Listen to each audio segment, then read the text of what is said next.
Brandon, another day, another win with the black pieces in the Giuoco piano, another incredible idea in the opening. Do you consider yourself already an expert in the Giuoco piano? Do you want to play black every single game?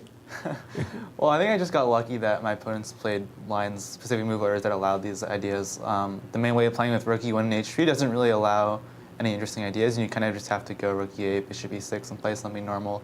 But I was definitely happy to see knight d2 over the board because this knight h5, I mean, I don't even know it too well myself, but I looked at it for a few minutes, and it's pretty unexplored. It's only been played a couple times at the GM level. And it was 3 games and none very conclusive. For sure, and I couldn't find a clear path to advantage for white, and at least I'm going to get an interesting game and not something that my opponent has analyzed. So, yeah, already d4 I think is probably inaccurate, because the point is in all these lines where I'm not castled, he always has to watch out for something like g5, and knight f4, queen f6 comes with like an extra tempo before I castle. So here knight b3 I believe is the best move. Knight b3? Knight b3, yeah. So that looks a bit in the wrong direction. Right, just to make room for the bishop. But like if knight f4, for example, then bishop b3, and I'm not really creating any threats. And if you go queen f6 instead of... if queen f6, then bishop g5, followed by bishop b3, I think is totally playable. But it's actually kind of funny. After knight b3, I was planning on... Yeah, I think queen f6 was played in the game before. But I think after knight b3, castle is supposed to be better. And it's pretty funny. So bishop g5, knight f6 is the best move. And okay, there are a bunch of moves here for white, but one of the best moves is knight bd2, back to d2. So you're getting like a normal kind of line, except I forced him to play this bishop g5 thing, and then you can play like h6, g5, and you get an interesting game. But it's kind of a funny way of getting back to a normal position. I hate the Giuoco piano. Yeah.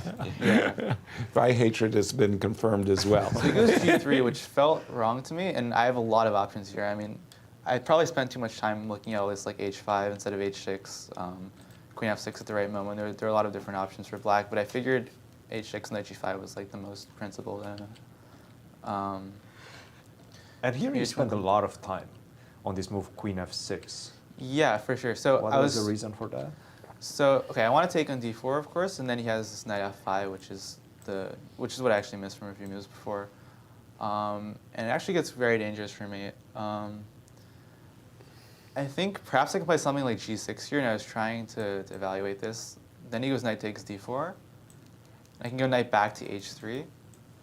But in all these lines, like there are a lot of these positions where I can win the d-pawn, and let's say he goes f4 here, where like my knight isn't, I'm not losing my knight, but it's just kind of stranded on h3, and I can win the d-pawn, but I wasn't really sure how to evaluate these positions. So it's basically a much worse version than what you got in the game. Right, yeah. But after queen f6, I think knight f5 was not a good move. I thought he should do something like queen f3 instead of knight f5. And it's kind of interesting because like, I don't know what white's next move is, but I don't know what black's move is either.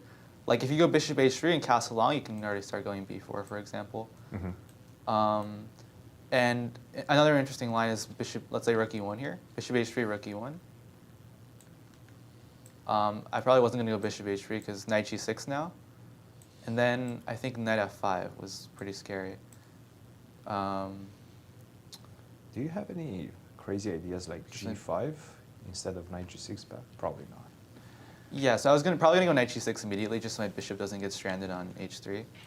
And then you can take the queen, but then it feels like black shouldn't really have any problems here because, I mean, the d-pawn is still hanging. So I thought maybe something like this should happen, and it's probably around equal. And you were surprised by the fact that he gave you the pawn with knight f5, f4. For sure, How yeah. did you assess the position right now? Yeah, so I thought this was just really good for me, but I think instead of queen takes d4, I didn't need to allow any of this queen h5. I mean, bishop h3 here was my first instinct. But I missed this detail that after e5, you have queen c6. Yeah, so I saw that take d takes e5, f takes e5, queen c6. Okay, f takes, because yeah, if you go d takes and queen c6, it's just probably winning for black. Queen c6, d5, queen c5, let's say, rook e1.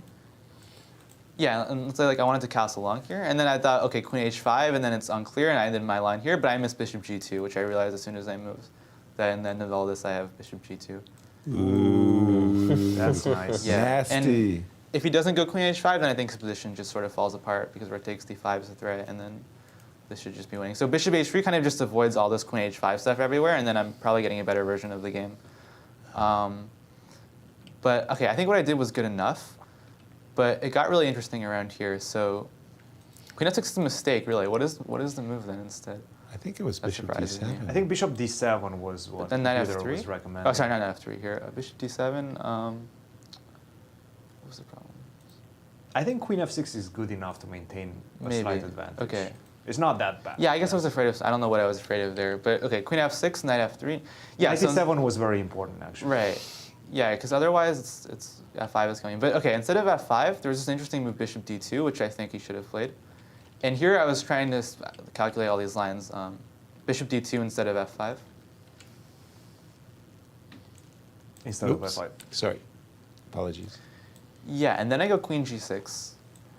And okay, objectively, white should probably take on g6 and go bishop c3, and you do have some compensation for that pawn. You have some activity, maybe e5 is coming in, but black should be the only one who can win that. But after queen g6, there's this move queen a5. What? Yeah. Queen And- 5. It looks super scary for black, but I think I calculated my way out of this. I thought queen takes e4, queen c3, and okay, g7 is hanging, rook e1 is coming. Looks like black's like in big trouble here, but I think I have this idea d5, bishop d3, and d4. Dang. And I'm just in time with my play, and I bring the queen back. I have bishop e6 blocking the e-file if I need, and I think black is kind of surviving here.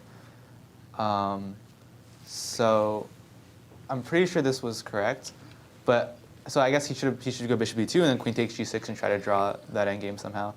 But I think after what I got in the game with the queen trade, and then once After that was pretty much smooth sailing yeah, it was for you, pretty Brandon. smooth for me. Brandon, two big victories for you. Congratulations tomorrow. I think you have a you. big game against a wonder.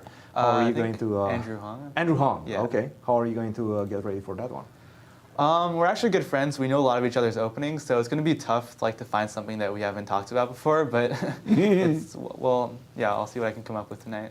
Well, looking forward to see your game tomorrow. Thank you. Thank Thank you, you, Brandon. Brandon. Congratulations.